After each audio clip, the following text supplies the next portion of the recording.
Wow, the design in this place is sure festive. Very moody. It's Moses Moody. Moses? Moises? Moises? Moises Moody. Moises Moody? Talk to me. I just fucking about typed in a thing. to Chat GPT. Uh-huh. Oh, are we actually doing that? What would you ask Chris Baca from Cat and Cloud if you met him? What do they say? One is the same as the other thing it asked you. Can you tell me about your journey in the coffee industry and how you got started with Cat and Cloud? What inspired you to become an entrepreneur in the coffee business, and what challenges did you face in the early stages of your company? All of them. Cat and Cloud is known for its focus on culture and community. How do you nurture a positive and inclusive culture within your company? It goes on and on and on. Does it give you more than 7? Or is it hitting you the number of completion? 7. It gives me more. Huh. Going. Cat and Cloud is known for its podcasts. Is it? How does the podcast help you connect with your audience, share your vision with the world? It's awesome. Gosh, so many ways. That's hilarious. We need to ask it a really specific question. So what do you got? I have a. Oh, you got something. I had something. I Oh. had like real human question. Oh, what do you got? This is real humans. They just wrote this code. There's actually so many humans in there. A lot of humans in here. It's Well, like every human. I went to AI, all age, all human. It's all in me. I'll pose the question, Anything you want done, and then we can see do it how you guys forever. feel about it. Oh, Okay.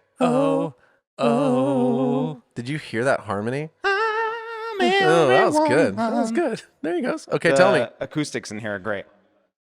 Okay, well, Please disturb. this episode is going to air the Monday before Thanksgiving. Don't even know what that means. What's Thanksgiving? Okay. So The Monday before Thanksgiving sounds like, okay, still a Monday. A Monday? Got Monday. it. Keep going. Still a Monday. I'm tracking so far. So in the vein of being close to Thanksgiving, I wanted to ask y'all, what is something in your history of working that you are thankful for?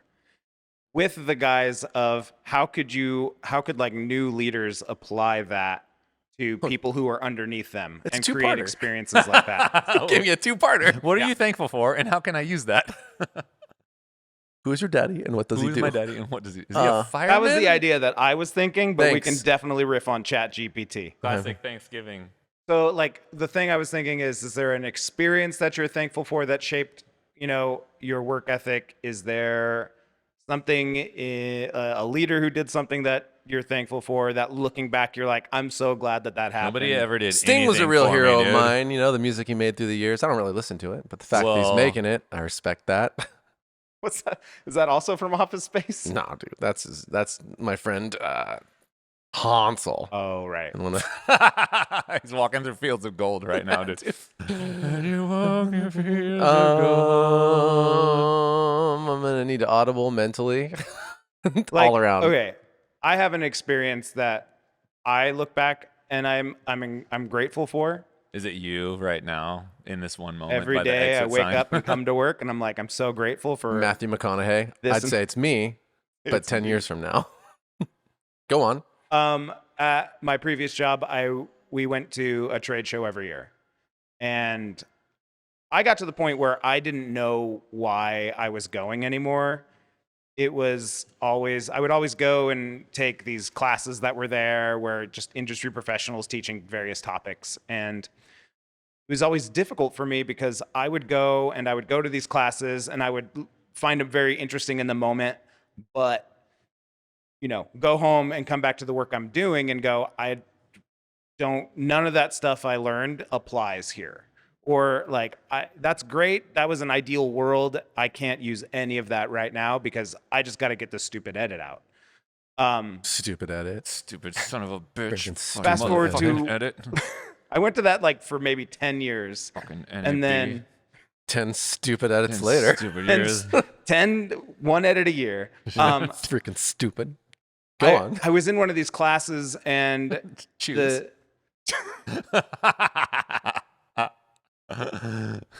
there was somebody who was asking a question, and have you ever been in one of those situations where you're asking a question to somebody, but they don't hear it the way you're trying to ask it, so like they answer it in a completely different way? Never. Or no, that never happens on this podcast. Nobody ever happened. That never happens ever. Yes, go on. So I was sitting next to a person who asked a question, and the person who was teaching the class, just same thing, like didn't get it, went off in a completely different direction, but I knew what they were asking for. So like I leaned over, I was like, I can answer this question for you. And it was As a the moment. facilitator of the class. As co-facilitator of this class, I've got you. I'm I actually got a you. plant here. I'm I'm the not even a TA. student. I'm the TA. I leaned over and I was like, oh, I can answer this question for you. And I felt like I knew what I was talking about. Like it was a moment that I'm incredibly thankful for, because for me it reinforced this idea of like, oh, I know what I'm doing. And I'm incredibly thankful for the opportunity to go to that industry event year after year after year, and like without knowing it, receive all this information and like just be soaked in the environment and actually, be somewhat of a professional and have that opportunity to share that and give that back as I was growing. So it's like I'm thankful for it personally, and I'm thankful for it as, a previous employee or a previous employer giving that to me. Right. So it's that kind of thing. That was the idea I had behind it. I'm so thankful you're thankful, dude. That's So- all. That's all I needed, dude. I'm thankful that you're thankful, dude. It's all about everybody. There's yep. I might need to riff on. You can riff on that all day, Chris, dude. Like There's so much thanks. We've to be taken had. people to Disneyland before. Hell yeah. We send I people hope to they're Origin. Like those are similar events because they give people different perspective and they help people step outside of the box. So True. is there something like that you guys has happened to you? Chris, you had that story a while back where your boss just, saw how hard you were working and just, gave you a bunch of stuff. I'm sure that, at I the don't know. skate shop? Yeah. Yeah, I mean, I don't know how to answer this question necessarily because there's so much stuff to be thankful for all the time. It's like, when a question's that big, it's like I'm thankful for a lot of different things, a lot of different people and a lot of different aspects of my life. I think I don't even know where to begin and not make it generic, Yeah. Like, how do I jump off? How do I talk about I think it was Plato who once said, "How am I not myself?" Am I right, you guys? how am I thinking? Therefore, Was I it am with Aristophanes? Descartes and There's a lot. Yeah. I mean, you can, Chris, you got something cool from your boss. But once upon a time, when I was 23, my boss let me drive a brand new Tesla. I mean, not Tesla, Lotus Elise around, and it was really fun. But it wasn't because he was a nice guy really so much as it was as he knew how to. It was nice, but he was a manipulative dude. So I mean, I still got a Like, cool oh, thing. this will get me a few more months with them. Well, many more than a few. This will put him in my debt big time. So wait, you were saying though you went to the show and you were like hating the show though because you thought it was boring and you couldn't. It was the you stupid couldn't edits you figure hated. out how to translate what you were learning I wasn't to your day-to-day job, but then you're really thankful for it. I wasn't hating it. I just lost my perspective on why I was going to it because I couldn't make the connection of like, I learn all these things and then I go use them. Right. But it was a moment at one of the later shows that I went to where it was, oh, I've just been steeping myself in this, not culture, but industry to where I just know things because it's institutional knowledge at that point in my brain. Do you think the things that you learned were a direct result of going to those shows, or were they a direct result of you like engaging with the process like every day? I would say that the question that I specifically answered that was like, oh, I know that, it was definitely because I worked in the industry and just did stuff day to day. Did stuff day to day. Yeah. But it was the comfort of going to that event and being comfortable at that event and having the experience knowing, oh, I can answer this question. Right. Because I don't. Oh, keep going. I was just gonna say I don't. I'm not afraid that like I'm not gonna know what I'm saying, or I'm not uncomfortable by the environment. Like I don't know if it was literally last week we were talking about being comfortable in your environment. Yeah. Like that to me was something that I was able to do because I was comfortable there. I'm like, oh yeah, I've been in this room multiple times. Like, I'm not intimidated by it. I literally know the presenter. It was just an interesting perspective. Yeah, I think that's important for everybody is to find a space where they have some expertise and can kind of flex a little muscle like that. Like, what was the first time you gave someone coffee advice? Do you remember? Or the first time someone asked you as a pro? I'm trying to think. Well, there was a lot of times before I knew what I was talking about, people would ask for advice just because I engaged. You know, Yeah. like when I actually didn't know anything and then they made me feel like I did, right? That's why I went to the first barista competition. As far as I knew a lot about coffee because I knew so much more than anybody else in my town.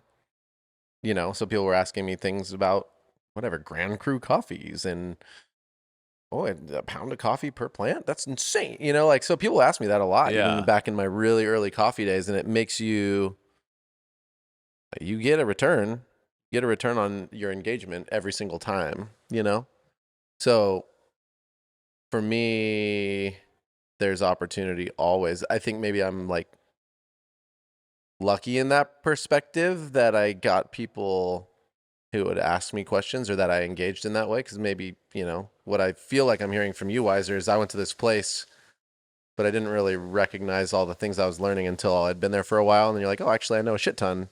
And then you could help somebody with it, So I don't know. I feel like when I'm in hospitality and anything customer and guest service related, you have the opportunity to kind of assess yourself all the time. If I'm putting myself in the concept of like making film, movies, anything like that, you're kind of getting, you're in a bubble of sorts, right? You're working with like a smaller team, and then it's all such external facing that it's like anything related to how people talk about it in real life is not even going to come to you almost ever. It's going to be through the internet. So I have a harder time tracking with this. Well, I think so. Here's why I asked you, because I think there's something beyond just straight knowledge that's contributing to the reason why you have a different Absolutely. situation. Whereas you, Wiser, you offered up information to somebody, and in that moment felt comfortable offering it. And like Right. what I asked you about, Jared, was like people asking you for information, and it like in this sense, the thing that I'm kicking around in my brain, it like doesn't actually matter how much you knew or at what point in time, you were saying like I hadn't even done my first barista competition. I actually didn't know that much, but you had a bunch of people who were viewing you as an expert. Right. It's how you posture. It's how you engage. It's how you carry yourself. And it's like a kind of a cool little metric to think about in terms of how you show up to work. Is like, what would it look like to be the person that people would come with for their questions, in that group? Because there's probably, you're working with like 5 or 6 other people at the coffee shop, and I wasn't there, but I'm betting that 9 times out of 10, if someone had a question, you were a good person to ask. Well, I mean, you could take the same concept actually and view yourself in this way, especially if you're in specialty coffee. How often do people come up to you and ask you if you're the manager or the owner of the company? And that's something you're going to know if you're doing a good job based on things like that. You're going to know how well you present yourself based on people being willing to engage and or ask you anything whatsoever. And I think that's something to this day that both you and myself have been in a positive way guilty for it. Pretty much every place we've worked is people like, are you the owner? Are you the manager? And they've literally assumed that so much so that they think we own multiple companies to this day, some people. And so that is a direct reflection of how much you care about the work you're doing and how well you're engaging. And I think there's unfortunately an ass backwards view of this, which is I only engage on that level if you quote unquote pay me enough. And there's never enough money in the world to actually, I don't actually think there's enough money in the world to convince somebody to go that way. I think it's always going to be, are you going to be the kind of person who wants to engage with your work and care about it? And professionals Are you engage. talking about like thinking like an owner? Is that what No, you're acting like an owner. Yeah. Yeah. Or acting like somebody who is It's not even acting like an owner. It's just being a professional. If you're a professional, you are focusing on doing an amazing job at all the things that somebody might notice, right? If a guest walks in, and you use the term we use a million times over, look through the guest eyes beyond what it looks like in the cafe and how it feels. You look at how does each person perform, and can you feel like somebody's in charge? Do you feel like somebody knows what they're doing? And you can feel that, period. Just period. That's, if you can't then I mean, it's true. You can. So that's something that will happen is they'll be like, that person is clearly taking this to a level that nobody else around here is. I wonder what the deal is. And so the question that most people ask, are you the owner? Are you the manager? And that's, again, kudos to you if that happens to you. That's one thing. And I'd say most people should look at their work in that way. If you want to feel better, be better, and help more, that's a way to do it. Take a lot of pride in it and engage. So do you have a memory or a time where you felt yourself thinking that way? My whole life I've thought that way. Like when it mattered. So like school was harder for me a lot of the time because I just needed to do well enough in school to do the things that I could engage with, which was sports and some student body stuff, and to be able to maybe go on the trips and the things that were like for choir and stuff like that. Like you had to have a GPA that was good enough to do that. So for me, it was like, these things matter, and I don't know. And so you care about them and you try to do a good job and perform.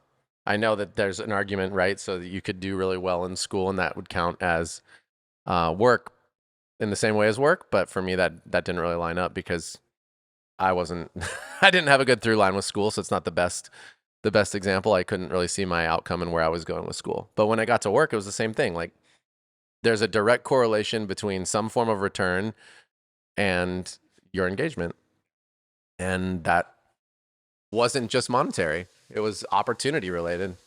So, I mean, there's the other side of that joke I made about the dude who let me drive his Lotus Elise for 24 hours on my 23rd birthday, is that he wanted me to stay around long enough that he would do that. It only had 400 miles on it when he gave it to me. Wow. He knew that he wasn't going to promote me in terms of money and things like that, but he knew that the kind of work I was doing was making him a fair amount. So this is what he did for me. And that's the antithesis of that. You know what I'm saying? So like, there's still measurements. He wasn't a good boss. He wasn't a good leader, but it doesn't mean that I wasn't still able to do a great job. Yeah. And ultimately I was seen out of that company by pursuing better beyond his interest as an owner. Work you do shouldn't be contingent on how good your boss is. Maybe. I mean, it's just, because you're working for you're working for a company, but you're also working for yourself, and it's how you show up. Right? Is that you're still, I mean, somebody's going to see you no matter what, whether it's your boss or someone else. So, I mean, I would say you work here because we saw you, whether your previous boss did or didn't, I don't know, or, care per se, but what we saw of you is part of why we came to talk to you. Yeah. So that's a reflection of engagement. That's a reflection of somebody who we could see cares. If you want things out of this life, you're going to show people that you care. Want things out of life. Show the people that you care. I just think that's it's so profoundly simple that it's annoying to me, is the real truth. And it's profoundly simple. And I understand that it could be frustrating because I think everybody wants a lot. And the way you see it in the world of the internet makes it feel like everybody should be able to get that really quickly, but it's not the case. And it never has been the case. What's up, everybody? Happy Monday. If you're listening to this in real time, we've got a very special coffee available on our website. It's from our good friend, Benjamin Paz, who is kind of the gatekeeper to all of our relationships in Honduras. We've talked about him before. We've even had him on the podcast. Super amazing guy who does a lot for his community. And he also grows his own coffee. So this particular one is from his farm. It's a geisha variety. Geisha is really delicate, really intricate. It's just its own experience. If you've never had a coffee that, transports you to a magical place that makes you feel like you're sitting on an island drinking a tropical beverage, this is that coffee. You can get it now. Go to catandcloud.com and you'll see a banner just smiling at you, enticing you to come inside and taste the rainbow. All right, let's get to the podcast. Chris, have you thought of an example? I don't even know what question you're asking anymore. What are you thankful for? I'm thankful that I don't have to answer that question, huh? I mean, What's your favorite Thanksgiving humble pie? I don't like Thanksgiving. I don't like pie except for pumpkin pie, cherry pie, apple I pie. was gonna say, you fucking love pie, fucking dog. love You pie, love dude. pie, dude. I'm a liar, dude. Give me I some love pie pie. with some stuff in it. As long as it's a la mode. Great. We're killing it right now, dude. We'll go back to Chat GPT. I feel now. like we killed it, and that's just what it is. I mean, it's I mean, a did rainy we talk day. about any of the cool things we've done lately? Like, did we? Did we talk about? I just did, bro. I drove it to Lotus Elise when I was 23 years old. Who else can say that? I did put that make you- 1,300 miles on it in 24 hours. Tell me, do you even have? My job still Do you sucked. even have the endurance to sit that low in a car for that still long? hated it. I still hated Basically, everything. my butt was on the ground, dude. I was freaking L-shaped. What's some of the cool things we've done lately? I don't know. Like, did we even have a conversation about the Blue Bottle Studio thing? Like, No. Oh, you haven't. Tell me about it. yeah. I mean, You made a video. I made a video. Hey guys, it's on YouTube. Check it out. It's on Subscribe, YouTube. You rate, should watch review. it. Link in bio.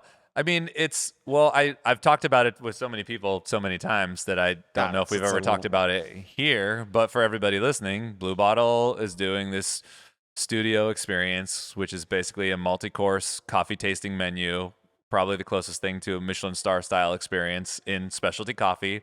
They started doing it, I think, in Tokyo, somewhere in Japan. And now they're doing it in select cities in the US. It's like 60 to 90 minutes, fully curated, all details attended to. And someone reached killer. out to me asking if I wanted to go. And I was like, let's do it. And I did the annoying thing where I was like, I want to go when James Freeman's going. If he's not serving, I don't want to go. Fair. Which is fair. I mean, Hey, if I think he's part of it, you might as well go to the one he's doing. I know it's really interesting, right? Because I was like, that brought up, like, even just that brought up so many different thoughts in my head about like what a business is, like what kind of culture you create, and like how you engage in some sort of value proposition. Because so if I was the outside of the coffee industry, I probably wouldn't care about that at all. Which I'm wondering for chefs if it's the same way. Like I'll go to a restaurant if so and so is there, and that adds enough to the experience. Because I think what happened was there was like this third-party booking agency, Right. and the seating was like one part people who had definitely, you know, like paid to be there and found it like just like any other guest would. And then there were some people who were at the same session that were also invited. So they had some sort of list going on. But I was just like really honest with the lady. I was like, look, I got a 1-year-old daughter. Like, I have a business. We got a lot of things going on. I would totally fly out if I knew James was going to be there. Yeah. But I'm not really interested in flying out if it's just going to be, and A I don't coffee mean this in service. any disrespect, but like just random baristas. Yeah. Because But yeah. there was like a whole support crew and everyone Yeah. ended up being awesome. But there's something about that, like seeing the founder of a company kind of taking this full service approach to where it's like, you're a founder of a company, you're in there every day, you're growing the business, you're working the bar, you're touching literally everything, to now you have millions and millions of dollars of investment, and you're kind of, you know, for a while he's in that CEO slot and now he's no longer in that CEO slot. It's like, what is he doing? Like, Right. And this is his baby. yeah, it's like returning to the center of it all, to where it's like, I'm going to be touching, feeling, and like curating this deep experience. that's- yeah, it's I don't- really cool. I don't think that's weird at all, especially from people who've been in the industry like us for so long. And you're like, let's see what it's like to also be served by this person who most of us haven't been. You know, we used to Yeah. go to the kiosk and whatever, the Hayes Valley, Yeah. right? Hayes, I mean, yeah. I never saw him there, so I'm sure he was, but that was fun to do. Yeah. So to see the person kind of touch his own product for the first time ever is pretty awesome, especially in that experience. Yeah, I'm kind of wondering if that's a natural progression of things or some sort of You go back to the beginning. yeah. Inigo this, Montoya. this kind of like circular desire to be connected and touch and feel. And I can feel it right now. like experience. You know, Dead service. serious. You know, I'm serious. Yeah, I know. I am too. I have that drive. That's why. I mean, we have these many plans to figure out how to have a place where we can do that in the future. So there's a reason for that. I want to play. I think it's fucking awesome. Yeah. Yeah. Yeah. I thought. So I don't think you're weird at all. Yeah. I would want to see that too, and I think it'd be duly inspiring, and you're just curious too, right? You just want to like, what's it like? Yeah. Yeah. Straight up. And then the other thing that struck me like during the experience. So it's like you come in, there's this magical curtain. They take you behind this curtain. There's an 8 or 9 person bar, and everything is immediately on stage. So we talk about on stage, off stage in the Right. cafe. So it's like when you're a guest and you walk through the door, everything you kind of see and feel and experience. How does it smell? Like, how loud is the music? What does the merch station look like? What are the people behind the counter doing? Are they focused on you? Or are they just goofing off doing their stuff? Right. If you see through like the back window into the kitchen, what are the people in the kitchen doing? Like, all these things are on stage.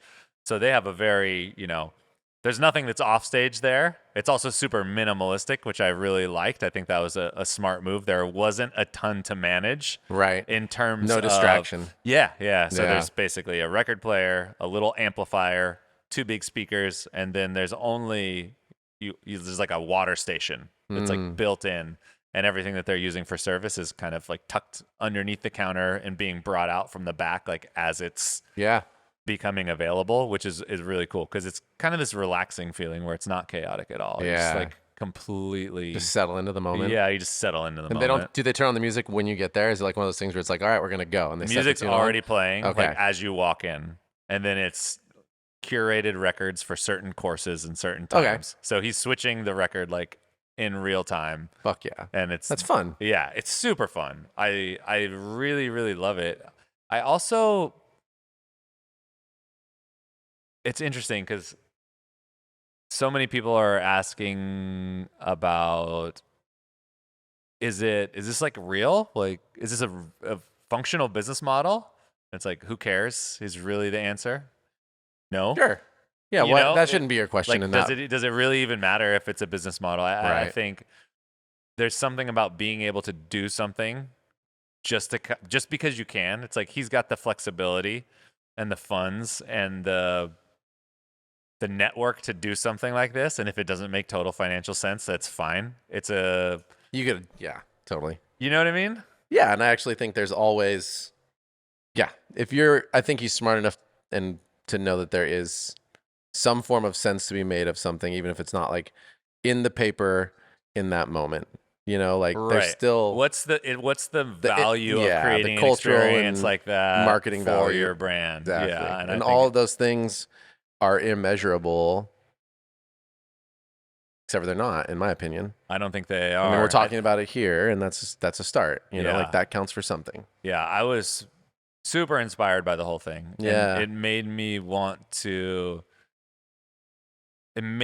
dive into things that I just love because I love them, and I have this gut feeling that other people will love them. Right. And because it was kind of like this 1 hour storytelling session where there's this cool opportunity to share the things that you're passionate about. Right. And like it no feels rush. So good. And it's like those things are kind of infectious by nature if you can do it well. And I think, some people are lazy about it, where we've talked about the people in barista competitions of past who don't have any intention behind it. It's like, barista competition said you have to do a single. So I'm doing a double macchiato because that's a pure expression of coffee. Like that's lazy. That's that's not creative. No, it's egocentric. Yeah, it's egocentric in a negative way. Yeah, it's interesting, right? Because it can be egocentric in a positive way. Right.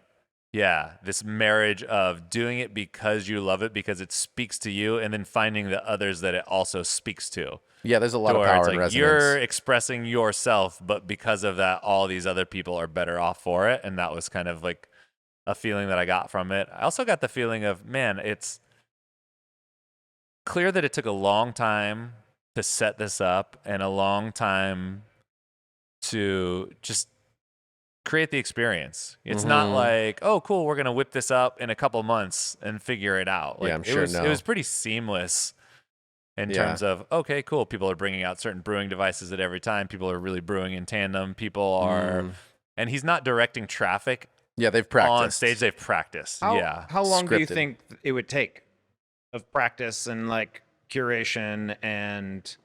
Because you say a couple months, they didn't whip that out in a couple months, but it's just I think you could knock out the choreographed part, like the experience piece, in a few months pretty easily. But then there's some things that are taking a little bit more R&D. So he was chatting about like what he wanted to kind of explore a little bit, and he's exploring a lot of different avenues of coffee. So one of the courses was instant coffee.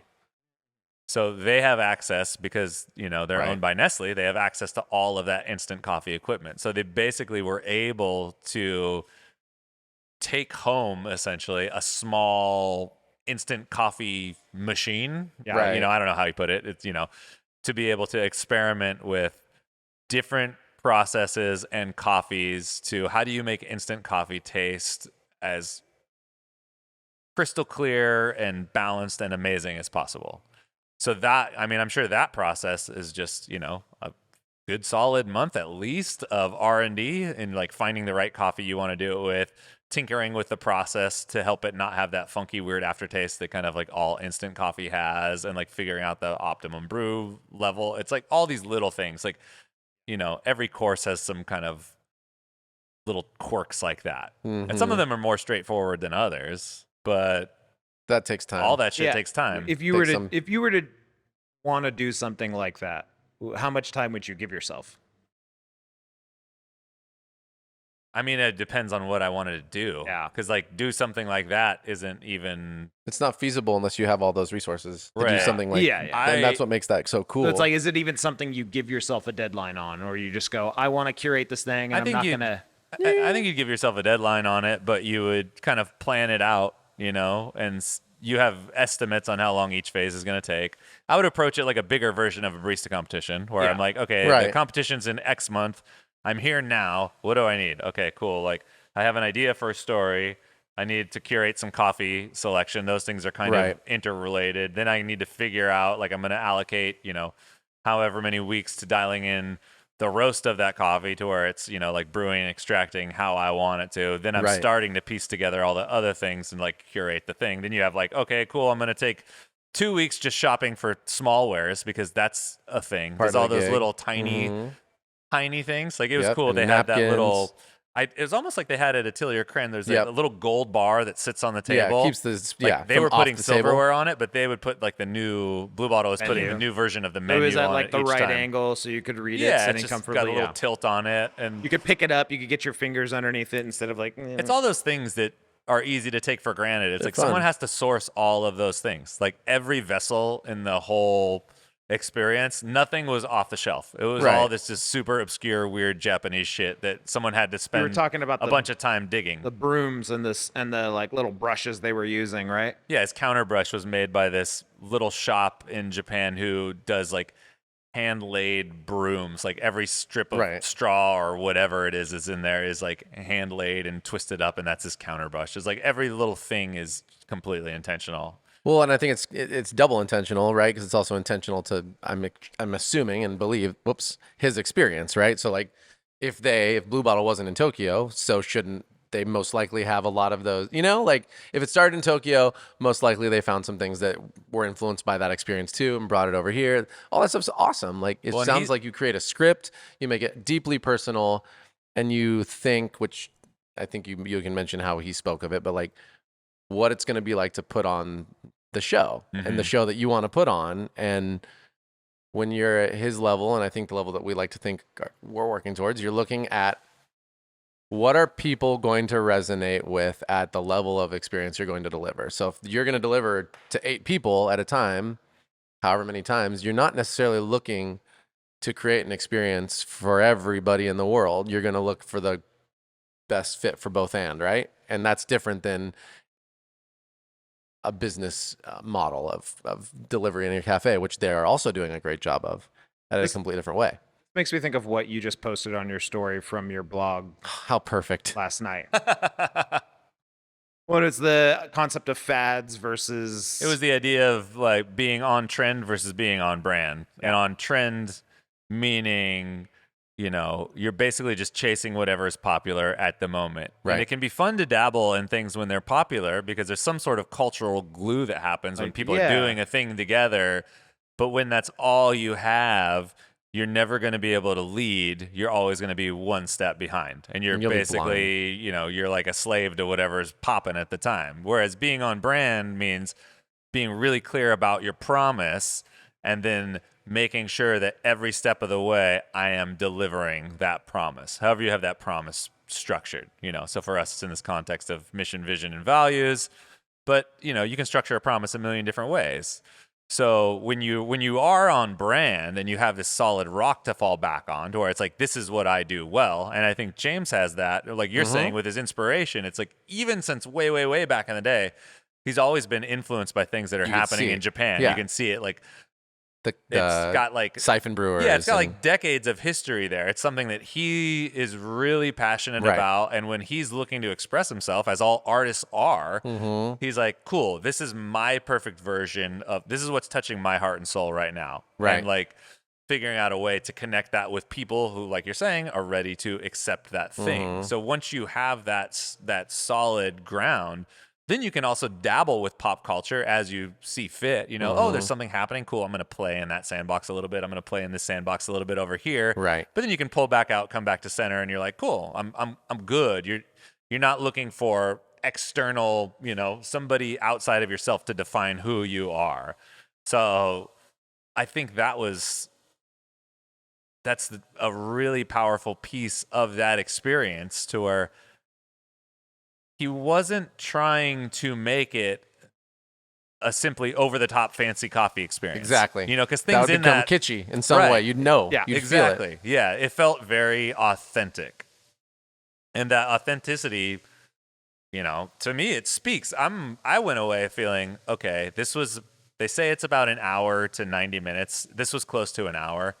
And I think the list price on it was about $75 for someone if you paid. And I went away thinking I would happily have it be a little bit longer, and easily could charge 2 to 3 times as much, because it just feels so different than anything you've felt before. Right. And when we were doing our, special birthday meals and going to these awesome restaurant experiences, we're kind of lost in time. Yeah. Where you're there for 4 hours, and by the end you're like, oh man, I wish there were another couple hours. I just love to be here. Like when we were at Bar Cren for your birthday that one year, I remember just feeling like, I don't want to leave. No, it's over. I know. You're like, how can I just stay longer? I don't want to leave. Yeah. And that was what I experienced there too. I was like, oh, I could chill with you guys and I would easily pay like double the money for it. Right. So you're paying for time, you're paying for experience, you're paying I think for memories. When people go into a place where things are curated from, this place of heart and soul, when they are authentic to someone in some way, you want to stay at a place like that. And you can tell when a place is just, how many trendy things are just popping up all over the place, or it's like the cut and paste Instagram cafe, or the cut and paste Instagram brewery, or the cut and paste Instagram whatever. It's cool. Like, I'll go, but they're not going to be businesses that people are going to be talking about in 2, 5, 10, 15, 20 years. That's the stuff. That's just how I feel about it. So I like applaud. I'm just more applauding someone for taking a longer view on something. And right. Well, all of that attention and intention and authenticity, I think, is also the same shit that, if you get back to what I was talking about at the beginning, when you asked me that, when did people start asking you, what or can you help them? It's the same concept. If you didn't maybe know, as Chris or any of us, who James Freeman was, and you went there, you would probably assume every single one of the people who ran that are somebody special in that company, and they probably are anyway. Yeah. But you know what I'm saying? Like Selena was there. Yeah, awesome. Like clearly, like, okay, you're somebody, and I think that's where it comes back to: are you authentically engaged in what you're doing? Are you showing up? Are you there? Are you really into this? And that's when people start going, oh, I should pay attention to this person and what they're doing. And I think that's where there's just endless layers of ability and opportunity, where you're like, can I just play with people like that all the time? Can I just be around people? That'd be so nice. Yeah. And I'm not saying we're not. I'm just saying, like, you are more filled up when you're around people like that. Right. We are all more filled up when we're around people like that. I think that hit me too, because I was like, oh, I can actually create a version of this. Not a different version of this in terms of, oh, I'm going to make a 8-course coffee experience. No. But cool, you can look at everything you're doing in that vein, to where I think even for me, there's so much of just, well, I guess we got to do it like this because this is how we've been doing it, or I made promises to this person and that person, or it's like, this is kind of the routine that I've fallen into. And that's why it's been, and that's why I think we're having some of those hard conversations over there in the garage, because we're all looking at this from like, yes, we want this to work. Also, it should be fun. Yeah. It should be It fun. should feel like it matters. And we should, come but home. beyond a paycheck. Right, with a sense of pride in the work that we've accomplished today, and not just be like, well, I fucking had 36 meetings and I guess everything's fine. Right. Numbers are looking good. Yeah, I need a freaking nap and a whiskey. Jesus Christ, like what's going on here? Like, Welcome to corporate that's America. I need a not nap the and a ideal, whiskey. you know? No, it's not the ideal. So I'm thankful for that. Hey everyone, that's the podcast for the week. Thanks so much for listening. If you heard something that inspired you, let us know, or tell a friend. These are the types of connections that are the most important to us and that we seek to create every day. If there's something you heard and you want to know more about, send us an email to podcast@catandcloud.com or head to our website, catandcloud.com/podcast, and let us know. While you're on our site, check out everything we have to offer. Dive deep into one of our single origin coffees or pick up a little treat for yourself. We have something for everyone, so check it out. Also, find us in the usual places, YouTube, Instagram. We're always there sharing amazing things. All right, that's it. Thanks everyone for being awesome. We'll be back next week.